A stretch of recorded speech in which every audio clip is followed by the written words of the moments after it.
start off with, the topic of this panel is really finding the balance between regulation and innovation. As we know, oftentimes innovation is kind of breaking free of how we know the world, how things are done. Regulation oftentimes doesn't necessarily cater for these new types of regulation. For example, distributed ledgers and blockchain technology. In a regulatory framework like South Africa, where we have onshore and offshore assets, what is Bitcoin? You know, it's on a distributed ledger across the entire world. Is that an onshore asset? Is it an offshore asset? Is it where the particular key is held? If it's in my pocket, does it become go from onshore to offshore just when I leave in the airport or in the plane? So it's a really delicate balance to make sure that we can allow innovation to progress and progress humanity, but at the same time make sure that there are interests of society that are protected, which is where regulation comes in as well. So we've heard from all of the panelists except for Charlene. So I'd like to start with Charlene. She's actually the only startup on the panel. So given the fact that you've kind of experienced a lot in this space, and for those of you that don't know, BitPesa has been alive for a few years now, has been through several regulatory battles in different African countries, particularly in Kenya. So let's hear from you, your opening comments and thoughts on this topic. Sure. I'm proud to represent the Fintech stakeholder. My name is Charlene Chen. I'm the co-founder and COO of BitPesa. As was described, we're a Pan-African, or really broadly speaking, frontier markets, FX and treasury management solutions company. And we've used blockchain technology in the past to significantly lower the cost of and increase the speed of cross-border payments. So our typical clients are African SMEs that are struggling to acquire US dollars to make payments to their suppliers abroad. And we also work with licensed money transfer companies abroad who are looking for a cheap, efficient way to remit to their clients across the continent. So we've had a lot of great experiences with regulators both across Europe, where we're licensed by both the FCA as an authorized payments institution, as well as the Bank of Spain through an acquisition of a fintech company in Madrid about a year ago. And then we work with regulators across about 10 African countries, both in West Africa, namely Nigeria and Ghana. And Senegal, and then in East Africa we work with Kenya, Uganda, Tanzania, and then we're excited to be working more closely with regulators in Southern Africa. So I think, broadly speaking, it's been a great experience. It was very difficult being one of the first blockchain technology companies in the continent. So 5 years ago, there weren't conferences like this. Nobody was talking about cryptocurrency or blockchain technology. So we spent a lot of the early years educating, creating awareness, both consumers as well as with regulators. And generally what I see is a wait and see approach by most jurisdictions, but I'm very happy to see that we are making progress due to a lot of the great work of not only fintechs, but innovators in corporates, innovators in the central banks. So I think we're making a lot of progress, but I think we still have a long way to go. Wonderful, thank you so much. ANRICH, do we have the balance right? I think that for us, the jury is it on? I think it's on. Okay. The jury is still out on finding that appropriate balance. In terms of our approach, and I think we've said it numerous times, is we need to take a principle-based approach. We're focusing not on the technology or the entities, but rather on the economic function and the economic activity that's being done. For us in the Reserve Bank, the fintech unit is definitely one of those avenues that seeks to address to getting to this balance between innovation and regulation, and for us now it's not to track too far behind the innovation anymore, but it's learn and understand as things are developing. That's why it's crucial for us to develop better relationships and engagement with industry players. And even in our consultation paper, that's why we've taken this consultative process, that we need to engage more with industry players.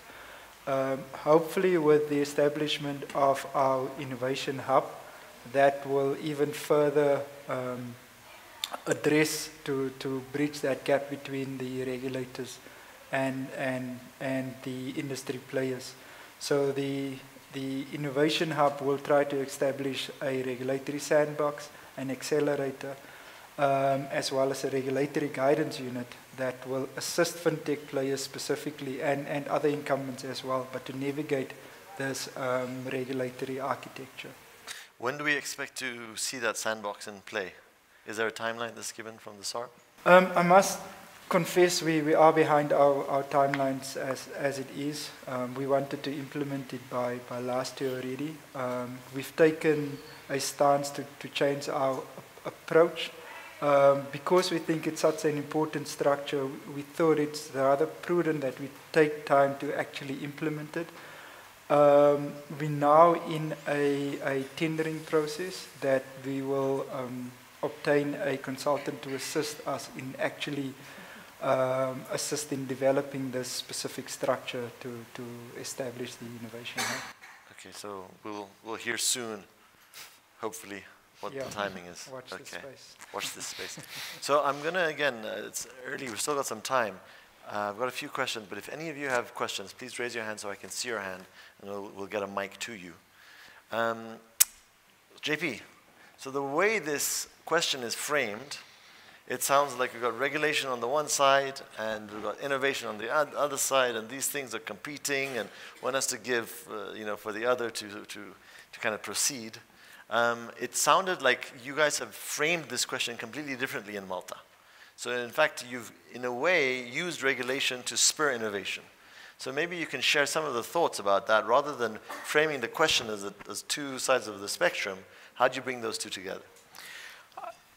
I think in our case, what most of the government or the regulatory authorities did differently this time around is that they realized straight away how innovative the technology is. So they realized, and also because the consultative committee had a strong cohort of people that are DLT professionals, started to realize that the law had to be, or the regulation had to offer at least parameters, right? Broad parameters within which they can operate. And so give us an example to make it specific. I would say that the thinking, rather than giving specific, I would look at the Innovative Technology Arrangements Act, which was one of the 3 acts which was developed, and that specifically looks at voluntary certification, right? And we believe that operators that want to get their technology certified are already cognizant of, so I wouldn't say they're serious players, but they're cognizant of getting a seal of approval from a government authority. So we're already attracting that cohort that views regulation from a positive side. The fact that it's voluntary as well also looks at a number of different auditing processes that happen on the technology side. So it's a very tech-centric. And as I said before in one of my slides, I think the Maltese government understood that blockchain is a transformational technology, and that cryptocurrency is only one app that sits on top of the technology. And we realize that if we go heavy-handed on the crypto side without giving the innovative parameters on the blockchain side, we'll kill the industry straight away. We'll not even let it develop in a technological hub. So what we did is we worked backwards. So we said, listen, let's make sure that the technology players can play around in a voluntary area. But the apps that then have a tangible impact on investors, those need to be protected. So we took a layered approach, right? And I think the future of regulation is what I described as a risk-weighted or a segmented approach, right? So when it comes to technology, we want the innovators to be present in Malta. We want the innovators to be there, to be developing the new era of DLT, together with AI, IoT. You know, let's be there, let's be the hub whereby universities can come together, programmers can come together and develop. Let's let those do what they know best, which is be innovative. The apps that sit on top, which are directly involving financial risk, and therefore, being a regulator, your first priority is not only financial stability, but investor protection. Then that app, that segment, you regulate, because it's a financial instrument.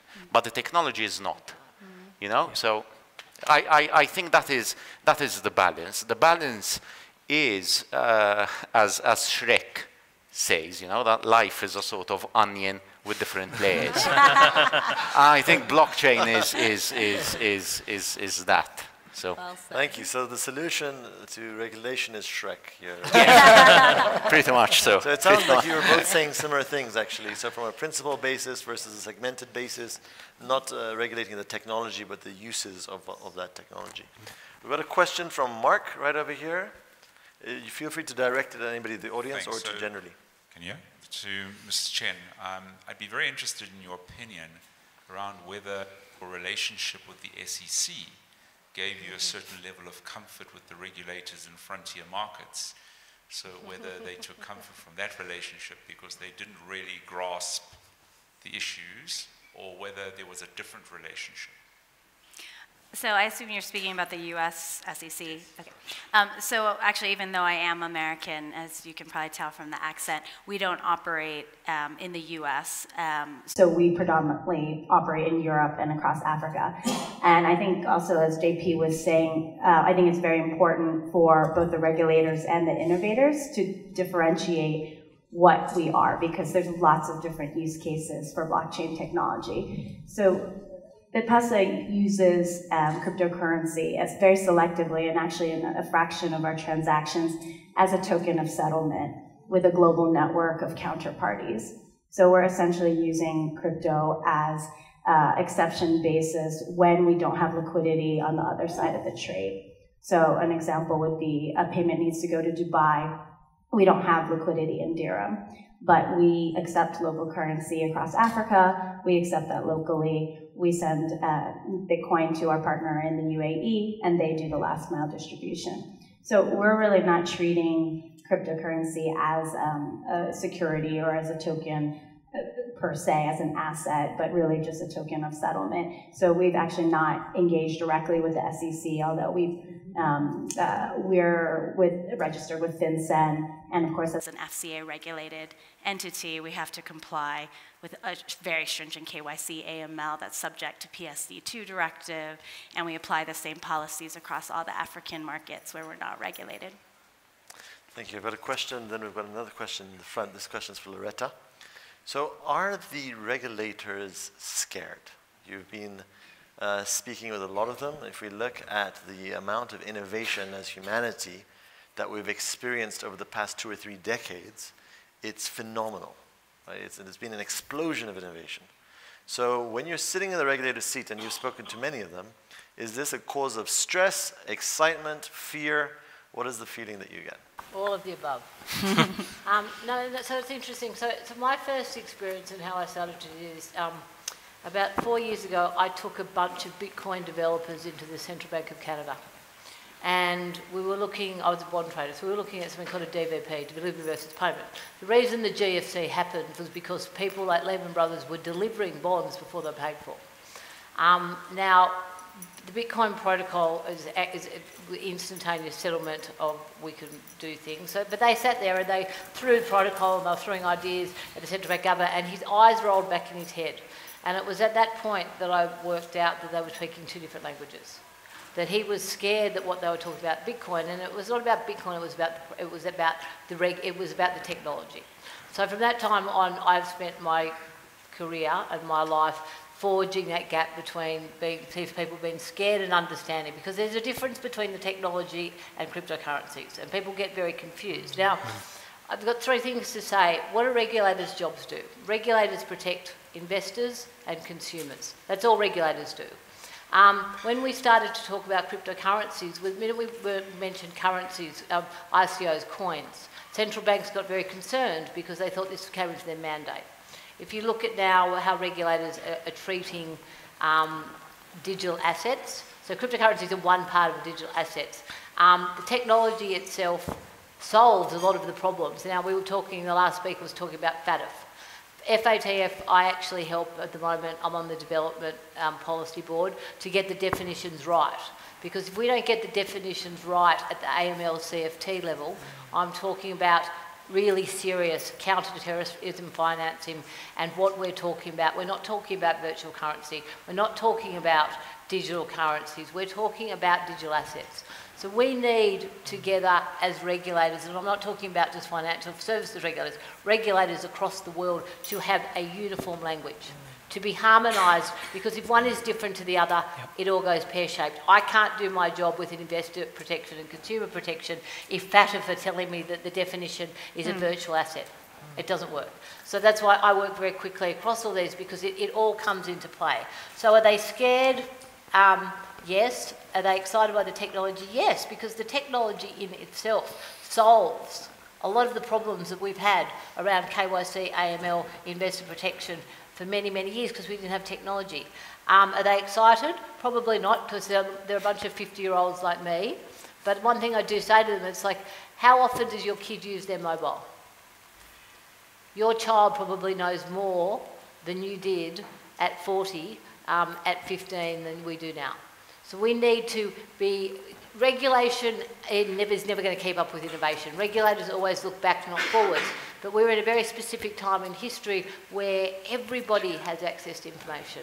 And we need to keep that balance, because these kids building these systems, and I will tell you now, the Bitcoin protocol developers, the Ethereum guys, are going to build them whether we like them or not.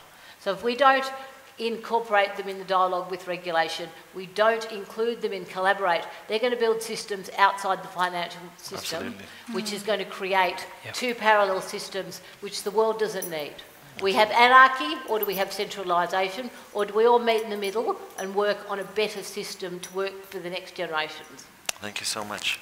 Question in the front here. So this is for ANRICH. So I'm part of a fintech company called Avancore.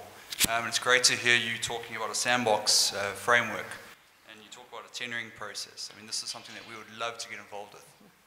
How do we tender, and what are the timelines for that? The tenderpreneur in the audience here. No, just joking. Please. The process is actually closed. The tendering process. So wait, sorry, I think, what was the question about specifically? You're talking about...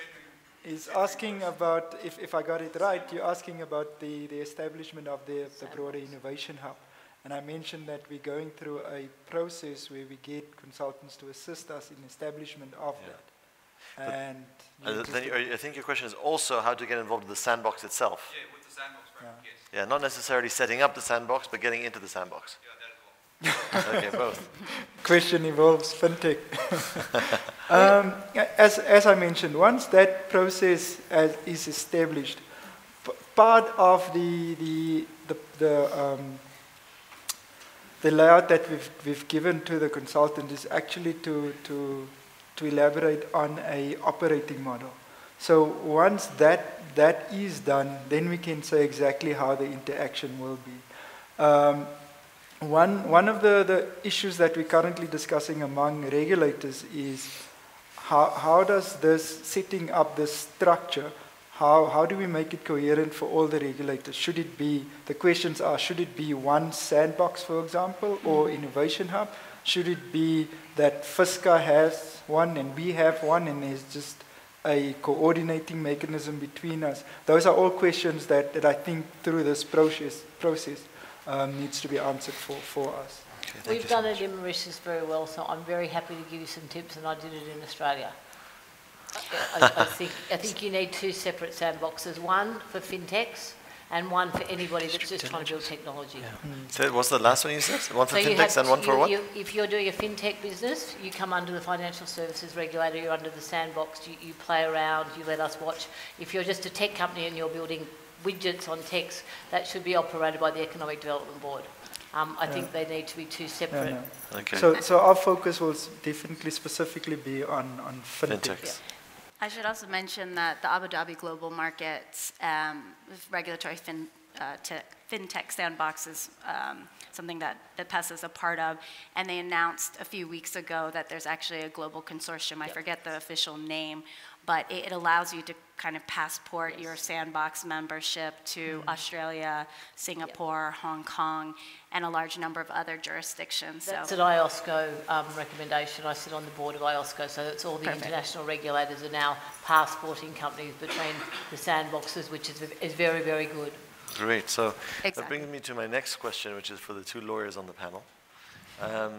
So we talk a lot about regulation and law and how it needs to be accommodated to these new technologies. Given your intimate understanding of the actual legal framework in the country, is this a case of applying particular laws to the new kind of companies that are springing up? Is it a case of actually creating completely new laws? And then the third question, which is then I'll open it up for everybody, is it seems to me that we're stuck in a paradigm of global technology and fragmented regulation, right? And this idea of trying to regulate in this little piece of land we call a country, where people can now arbitrage regulation, etc., isn't going to work. Like, we need a global framework. Is that a pipe dream? Do we need to completely change the paradigm of our world? So let's go to the first couple of questions to the lawyers and then open it up to everybody else. Okay. I think that when we talk about regulation, often the question is, do you regulate? And then it jumps onto how do we regulate? And then there's this question in between that we're missing, which is why do we regulate? And it's important to understand why we regulate. And I think there's three reasons which you can break this down to, and one meat reason. The first is you regulate for financial stability, you regulate to protect consumers, and you regulate to ensure that crime and terrorism is prevented. And then the meat reason is you regulate to be a competitive market. So you try and create competitive regulation to attract investment. Those are the three primary reasons. Obviously, terrorism and consumer protection, those are things that we want to deal with and deal with those issues quickly. So you'll see a lot of regulators they'll make some sort of a statement about anti-money laundering quickly, and consumer protection is the next thing that's dealt with. But when it comes to financial stability, the question gets very difficult because we have to understand, well, what influence does this have on the market? What are we talking about in respect of the regulations? And it's very tempting in the legal field to go back and just pick up the textbook that you understand and try and apply that to the market. And that's perhaps a mistake that we're making. The understanding is that regulation sits here, but there's a normative structure that sits underneath it. And that normative structure is decided by what is happening in practice. And there is a disconnect that's happening between the two, where the normative structure is going a bit ahead, and we're not being vigilant enough to say, listen, we need to be listening and understanding what's happening there before we create regulations. And I think that needs to filter into the question a bit. My argument is that you shouldn't be looking at how innovation and regulation are balanced against one another, but how can we be innovative in regulating? Thank you so much. Angela. Protocol. Yeah. Angela, any thoughts? Protocol. You know, I just want to add to what you have said. All of what you've said is true as to the objectives of regulation. But we must also be mindful that regulation must be efficient, must be effective, and it must be put to where it's best needed. So should we be regulating for financial stability now, when the international bodies have said that there isn't a threat to financial stability yet? So we must be careful not to take sledgehammer to a... That's my one point. Yep. The second is, do we use existing regulation or do we create new regulation or legislation? I think the jury really is very much out there. Why not use what we have with the necessary innovation and amendments. Isn't a lot of this, as can be seen by the Howie judgment that I referred to, isn't it really a case of old wine, new bottles? Yeah. Yes. Thank you so much. And just to add to that, see, I think we're in an interesting time because securities law is securities law. A lot of these ICOs that have come out are not utilities. I find it very hard when, I don't even think Ethereum is a utility, and I can argue with people why that is. We already have existing frameworks to use them. There are certain things coming in which is very hard to regulate because we've got custody, which we've just done in Mauritius. Example, there's never been a custody of a digital asset. We hold custody, banks hold custody of money, but what do we do? So we had to create it from scratch because it didn't exist. Sure. I think STOs can fit into security law. So I think there's a balance. And it's also, don't forget, I talk a lot to the Financial Stability Board. Less than 1% of GDP of the world is cryptocurrencies. So it's not a financial stability issue. That's pretty big, though. But for them, but they have a lot bigger ones to deal with. FATF, who I deal with every day, the Financial Action Task Force, what do? AML, CFT, anti-money laundering, CFT. It is not their responsibility for them to tell regulators how to manage investor and consumer protection. So we have to be very careful we don't blur the lines of what regulation is and where we do it.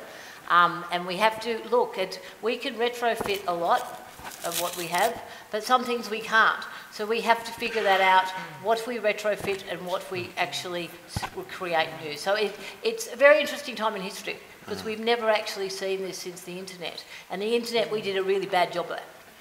Thank you so much. If I can add, and this is very similar to what the Maltese regulator did. We started from making sure that we get the definitions right.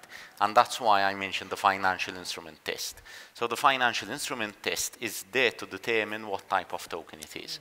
Now, if it is determined to be a security type token or an asset-backed token, then we already have a European directive, which is MiFID II, which has been implemented, tested, harmonized, and all of that. It is only and then when you come into maybe some, if it's constituted as a derivative or an emissions carbon trading scheme as a token, you already have a set of laws which you can apply. When and then you come into the new areas of the sort of esoteric, if it's a utility or not, you know, that is and then when you design and I will argue, you show me a utility other than Bitcoin.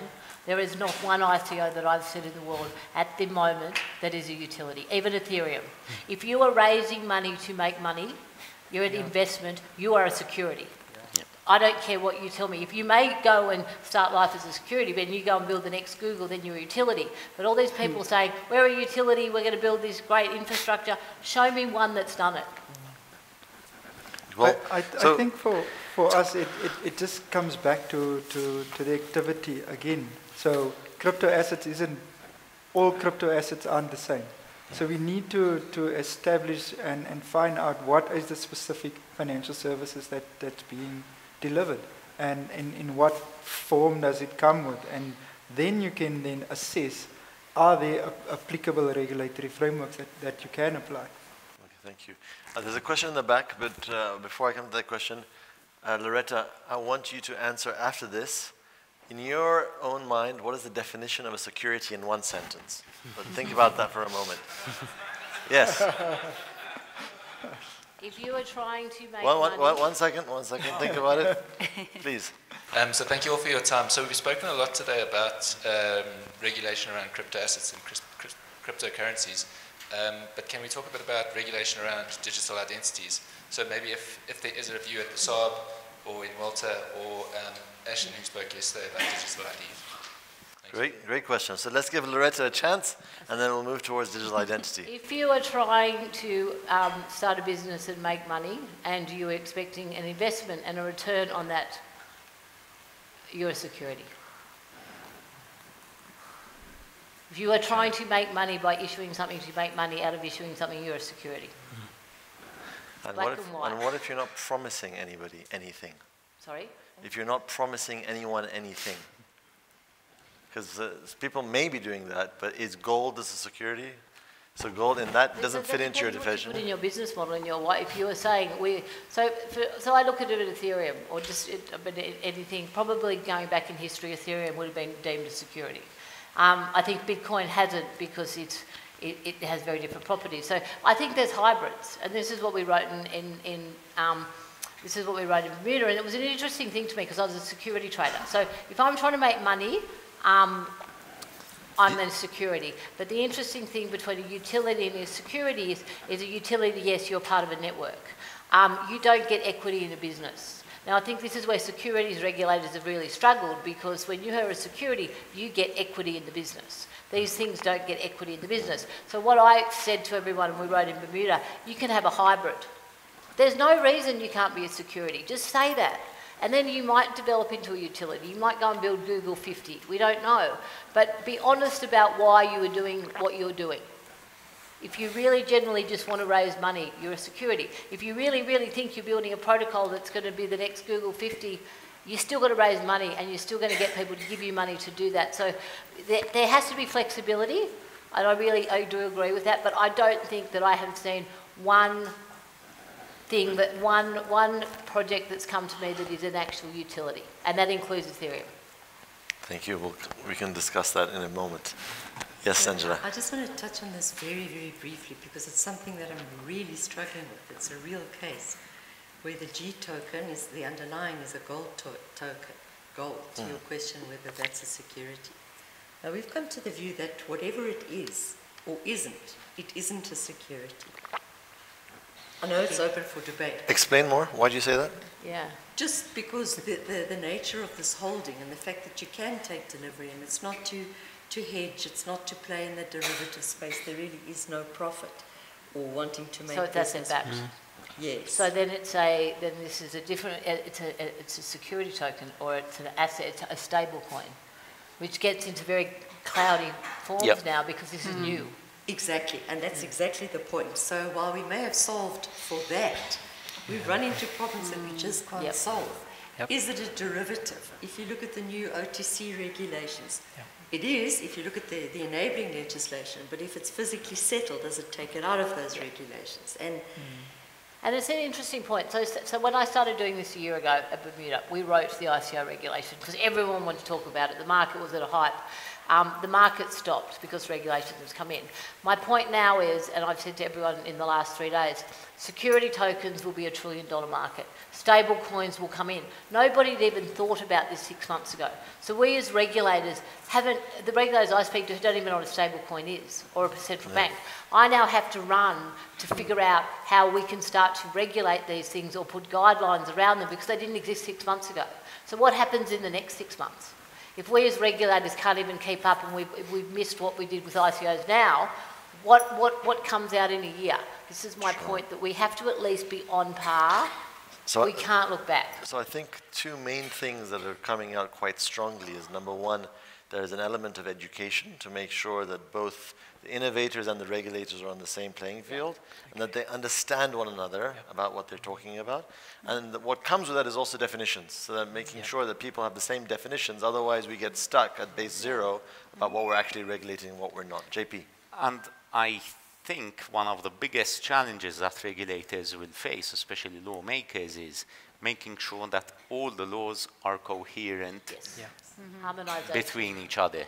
Because if we're going to look at STOs, the biggest questions will come from corporate law. So how do you define a share? Is a share and then going to be a medium of exchange or not? And this is the interesting about FATF. So I was in the plenary last week, and this is the most interesting thing, because what comes out of the Financial Action Task Force, and it has to be released to the G20 by the 1st of June, most countries are struggling with this. So we talk about virtual service providers, because it's decentralised. The definitions of a virtual currency, a virtual asset, a crypto asset, they're all different. Now, we have big problems in our jurisdictions, because if what's coming out from the anti-money laundering, anti-terrorist guys is a definition that's different to what's written in Malta about a virtual service provider, or what I'm talking about in Mauritius as a digital asset provider, we have big problems. So we need to start these definitions at the top, and we need to make sure that they are harmonised across securities, across AML CFTs. That is the thing we need to do this year. All countries, all regulators, all industry, we all need to make sure that we are on the same page on the definition. Correct, thank you. JP, did you finish your comment? Yeah, and I think the EU stance, when we're looking at directives that are harmonized and transposed in national law, can actually help us taking that as a model. In actual fact, in December, both ESMA, which is the European Security and Market Authority, and the European Banking Authority issued a joint statement saying that the technology is here to stay, crypto is here to stay, but what is needed is a harmonization of laws and national regulations. So I think we're getting this feeling. And even from a European context, I know that various European regulators are talking with the Maltese just to make sure that, listen, what we want to regulate in the domain of national law is actually harmonized, that nothing contradicts each other in different jurisdictions as well.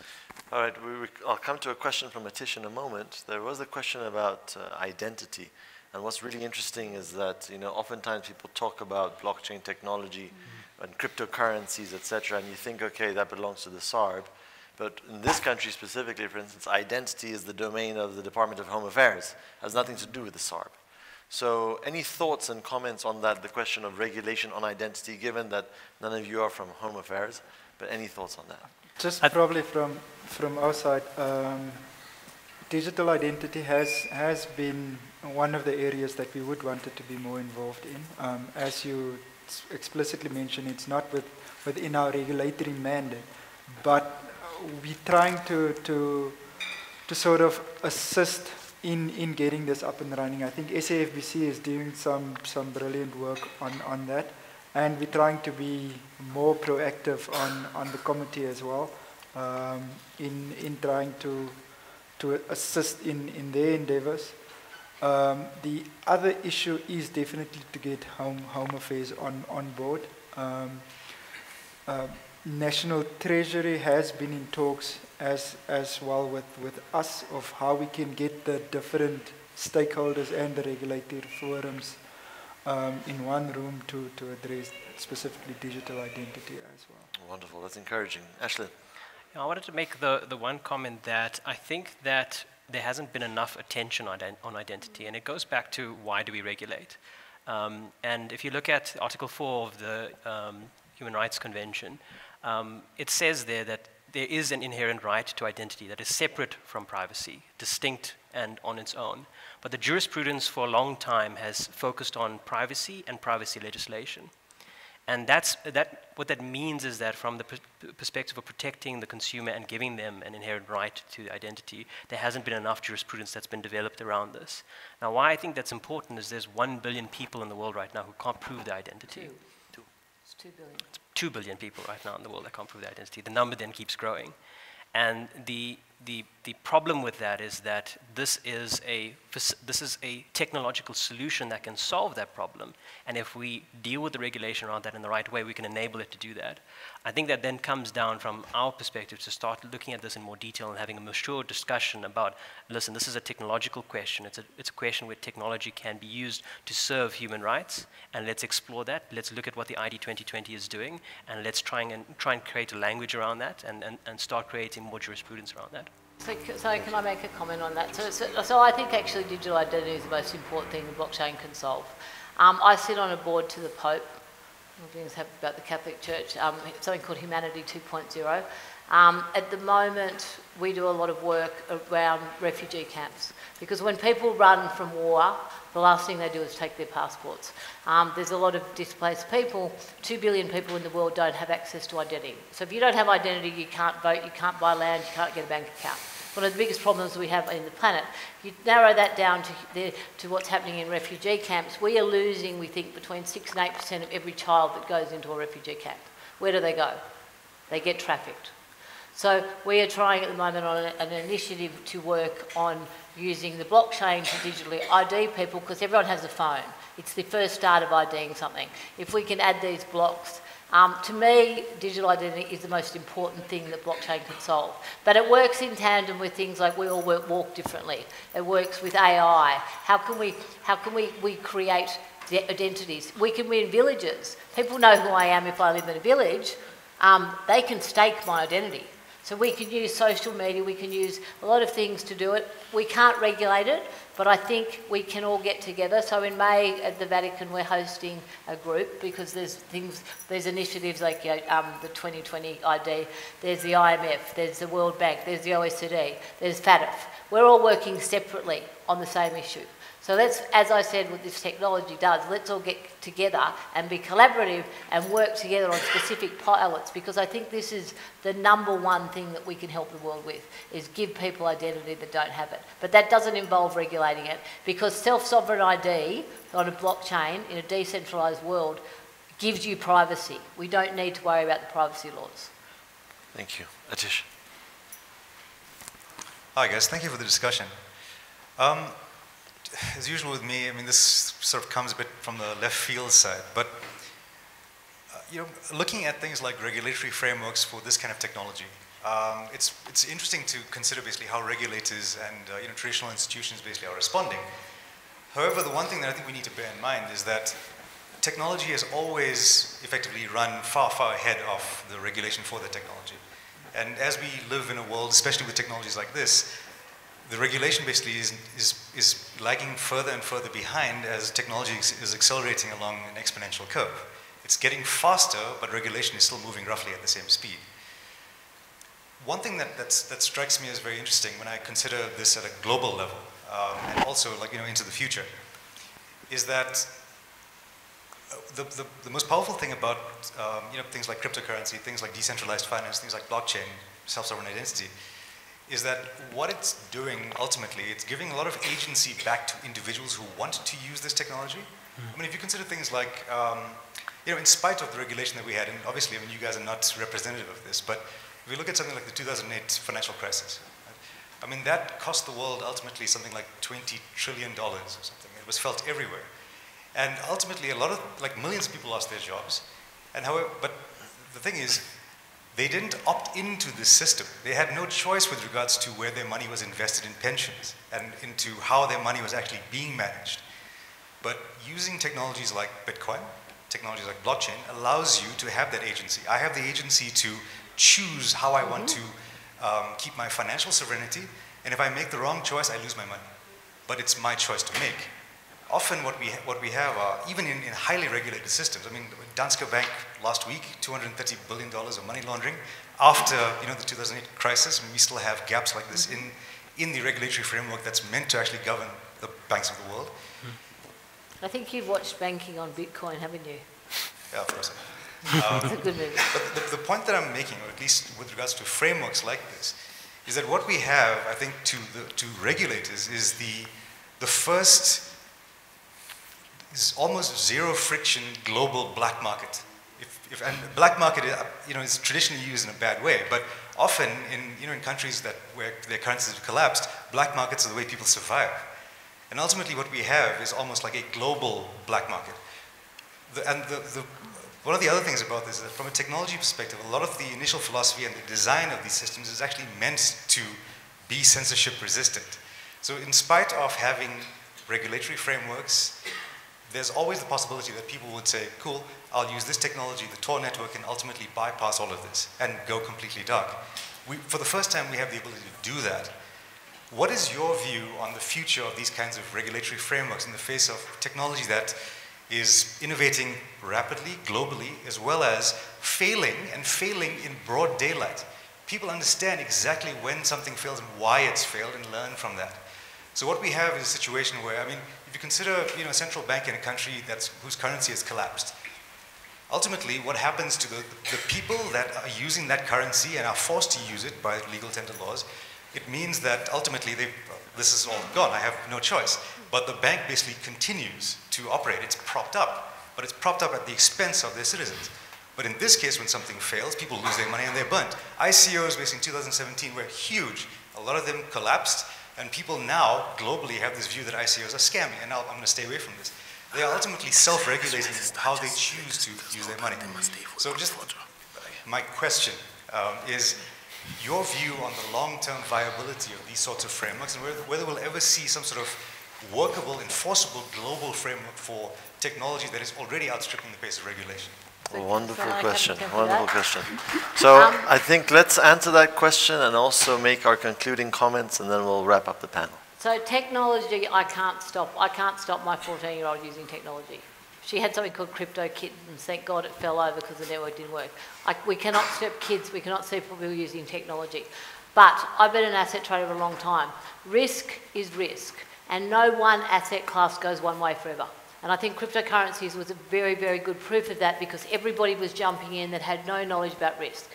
You get into something and all we can do as regulators is say this is risk. You put in as much money as you're prepared to lose, and that may be everything. We can't tell you to stop using technology, but we can tell you you have to have a personal understanding of what risk is, because no one asset class is going to go one way forever. And I think that's all we can do as regulators. Technology we can't stop people using, and we shouldn't. We make our own decisions. The millennials probably make better decisions than any of us did that created the global financial crisis.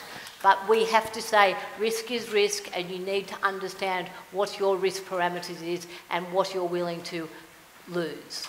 Thank you. ASHLIN. I think that one thing we must be wary of is crystal ball gazing. I think that if you look at what's happened with cryptocurrency and blockchain, I mean, go back 5 or 6 years. That's how quickly things have changed. If you look at the internet came about in the 1960s. We're only now getting the data privacy laws that are looking after the interests that were debated then. And it took a long time to create the languages and the debates that are necessary to create a regulatory framework that suits these sort of things. I think conversations like this are important because it allows us to create a universal language for how these things are supposed to be dealt with, not just from a technological perspective, but from a regulatory perspective as well. So my concluding mark is that I think we must be wary of crystal ball gazing, but at the same time we need to create a language to help us deal with whatever the system and the market throws out at us. Thank you. Angela. Wonderful. That's a very valid comment. Oh, no, I can see everything. CHARLENE. Dying to get out of here. I guess as final comments to the fellow fintechs and innovators out there, you know, not everybody is pro-regulation.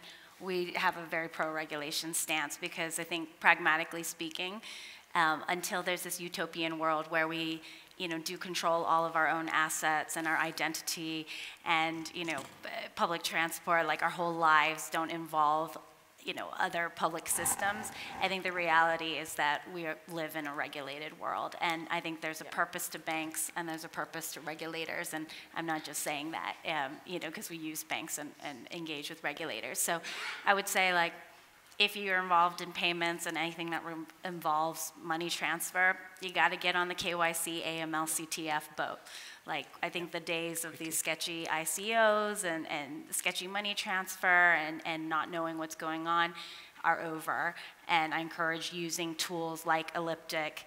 If you aren't using cryptocurrency, or use another tool that can show regulators that you are monitoring the kinds of transactions that you're dealing with in cryptocurrency. So I'd say, until we get to that utopian world where we have more freedom to operate, et cetera, I think we have to work together and collaborate. And I think it's just the beginning of the potential that blockchain technology can bring to our world and our society. Thank you so much. Angela, I think, changed her mind. So. Just 2 points, and the first is, of course, we can never keep up, or lawmakers can never keep abreast of innovation. There's certain things that can be adhered to, and that is any legislation that will be drafted or amendments that must be made must be resilient. And resilient has to it 3 components. That of it must be principle-based rather than rule-based, must adopt a functional approach, must be technological neutral. Technologically neutral. More than that we can't do. But I just want to leave you, at least with, from my point of view, with one warning. A lot of clients come to me and they say they want to do X, Y, and Z. I say, well, there's no fintech specific regulation. There's no specific regulation yet as to whether this ICO that you're telling to launch is a security or not. But to say there's no regulation is not true. Yes. Yep. And that's the one word of caution that I want to leave you with. I mean, there's studies in Australia, Loretta, you'll tell me, there's all kinds of legislation which regulate for fraudulent, for negligent misrepresentations. And in any other industry. Absolutely. This is everything. This is not just... And you still have those laws, either based in common law or enshrined in legislation. In criminal law. Yeah. So let's move to JP and then to Finish. Yeah, just a very short point. I think there's a detach not only between technology and innovation, but also technology, innovation, and education as well. Yeah. So I think governments need to be educated, regulators need to be educated, the general public, the investors need to be regulated. And a lot of the onus has to be on us as service providers. Oh, no, and I'm going to die soon if I have to keep doing this. I think it's a question of being, as you were saying, there's a whole quagmire of laws, grey areas and all not. So ultimately it boils down as well to integrity, not only as a whole financial landscape, but also each one individually. The good thing about blockchain is that it gives back that self-sovereign or user centricity in all of it. So it's true there's a utopic, but as well, for us to get to mass adoption, and that is most probably everyone's dream, you need to have a regulatory framework, because otherwise we'll have a parallel universe which will just get us into chaos. So there's a bit of an in-between that needs to happen for everything to converge together. Thank you so much. ANRICH, last comment of the conference. This better be good. No pressure. Thanks for those words, Atish as well. During, I think it was last week, I received an email as comment on the consultation paper that we received is, please leave us alone. We don't need or want you. So I just replied and thanks kindly for your concerned comments. But I think there are specific risks in whatever financial services that you're undergoing. And just as we as regulators are regulating financial services, we users of financial services as well. So regulation aren't just there for the sake of regulation. There's specific purposes behind every bit of regulation. Even internally in the bank, the Fintech unit, we don't see ourselves as regulators. We try to challenge the regulators, like the FinServ department, for example, it's sitting, the National Payment System, Prudential Authority.